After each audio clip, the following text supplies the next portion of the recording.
Okay, Bismillahirrahmanirrahim. Now let's look at the types of responsibility centers. Basically, there are three basic types of responsibility center. You have the cost center, profit center, and investment center. It's very simple in the sense that if you are talking about the cost center, so the managers are responsible for the cost. If you are talking about the profit, the managers are responsible for the profit. If you are talking about the investment, the managers will be responsible for the cost as well as the profit and the investment. But sometimes when you refer some other books, they can split the responsibility centers into four types. Depends. All are acceptable, right? So if you just Google it, there are three types of responsibility center. You can see there are three types of responsibility centers or expenses or costs relates to the cost centers, the profit center, and investment center. Sometimes when you look into the types, the four types of responsibility centers, they can split into cost, revenue, profit, and investment. So basically, cost center, that means the managers are responsible for the cost. If you are talking about the revenue, that means the managers are responsible for the revenue. If that is a profit center, how do you calculate the profit? Profit is the difference between the revenue and the cost. So if you are a profit center, then the manager will be responsible for the cost, revenue, as well as the profit. And if you are an investment center, you will be responsible for all of this. That means you are responsible for the cost, or for the revenue, as well as the profit and the investment. So you have all this. It's either four types of responsibility center, or certain books they split into three responsibility centers.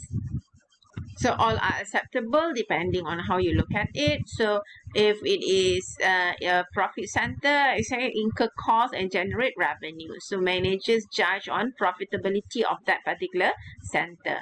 So examples include individual departments of a retail store or branch bank officers. So they are responsible for the cost as well as the revenue. Therefore, you look at the profit. So if it is an investment center, so you look at the cost, you look at the revenue, and cost and revenue gives you profit, and you look also at the investment. So managers evaluated on profitability and the rate of return, or rate of return, you are looking at the investment.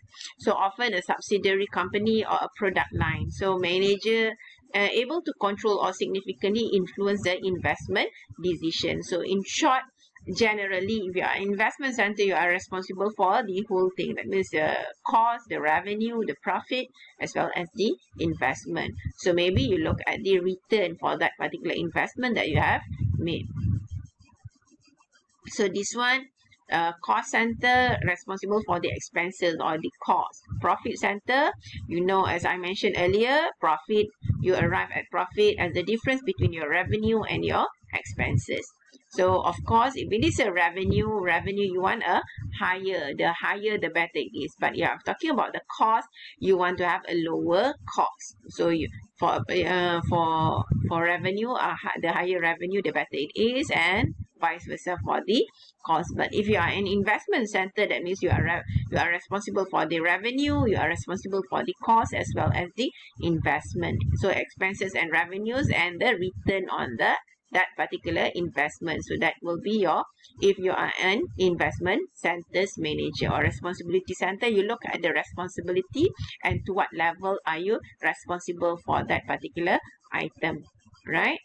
So that is basically when you talk about the responsibility center.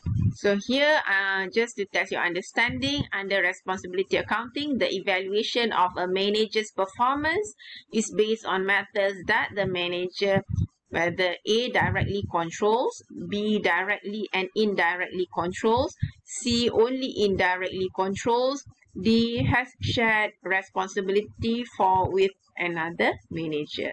So as we have understood, basically that performance is based on if you have the control over that particular item. If you have a direct control of that particular item, then you should be evaluated based on your performance should be evaluated based on those items that you have direct control. So as a recap, basically we have looked into this topic. We have looked into what is meant by static budget, what is a static budget, and what is the main drawback of static budget. So therefore you overcome it using the flexible budget.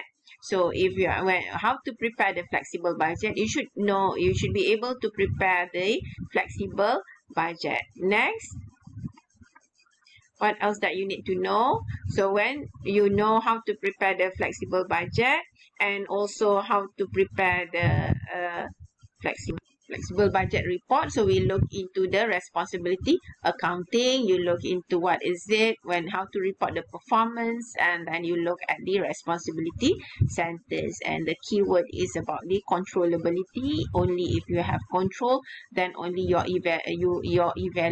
evaluation of the manager's performance is based on something that particular manager has a direct control over that particular matters. Okay, so with that, hopefully I have better understanding on this topic. So with that, I thank you. All right.